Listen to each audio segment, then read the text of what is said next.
ছোট চাচা, তোমাদের কাউকে কোনো দোষ দিচ্ছি না।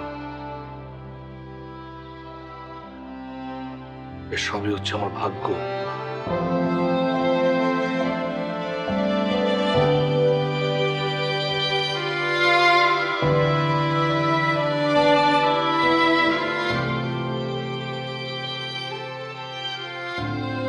আমার মেয়ের সামনে আমার পরিচয় দিতে পারছি না।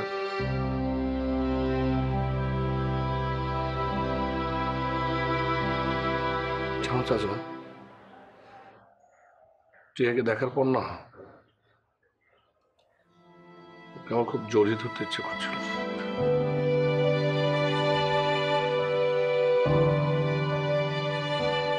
কিন্তু আমার ভয় হচ্ছিল।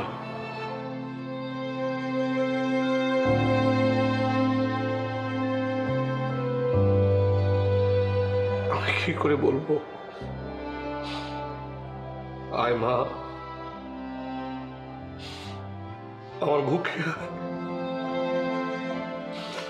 আমি তোর বাবা, আয় তোর বুকে।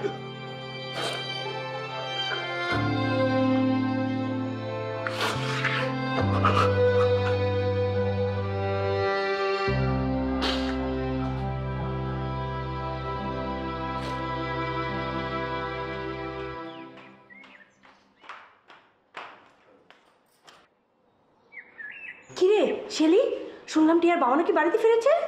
হ্যাঁ, তো শুনলাম যে টিয়ার বাবা নাকি এবারের বড় ছেলে। তা আমি তো তারা কোনোদিন আগে দেখিনি। এর আগে আমিও তো কয়েকবার এই বাড়িতে আসছি, তোমারে কোনোদিন দেখি নাই। এইবার আসছি, এইবার প্রথম দেখলাম। আর শোনো, মালিক যতটুকু জিজ্ঞেস করবে ততটুকু উত্তর দিবা, তার চেয়ে বেশি দিবা না। পোকা নাকি মেয়েটা? আহা, তুমি রাখো তো এসব। ভাইজান চলো আগে খোকনের সাথে গিয়ে দেখা করে আসি। তাই চল। চলো। এই তুই দরজা খোলা রাখো।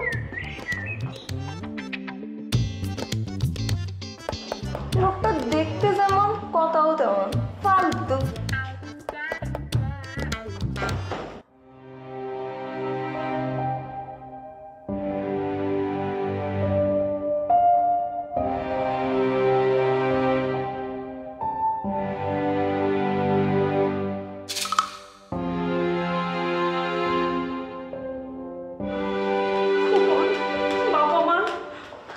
বাবা মা, তুমি এসেছো? এতদিন কোথায় ছিলে বাবা?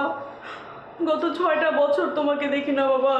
দুশ্চিন্তায় আমাদের দুই চোখের পাতা এক করতে পারি না।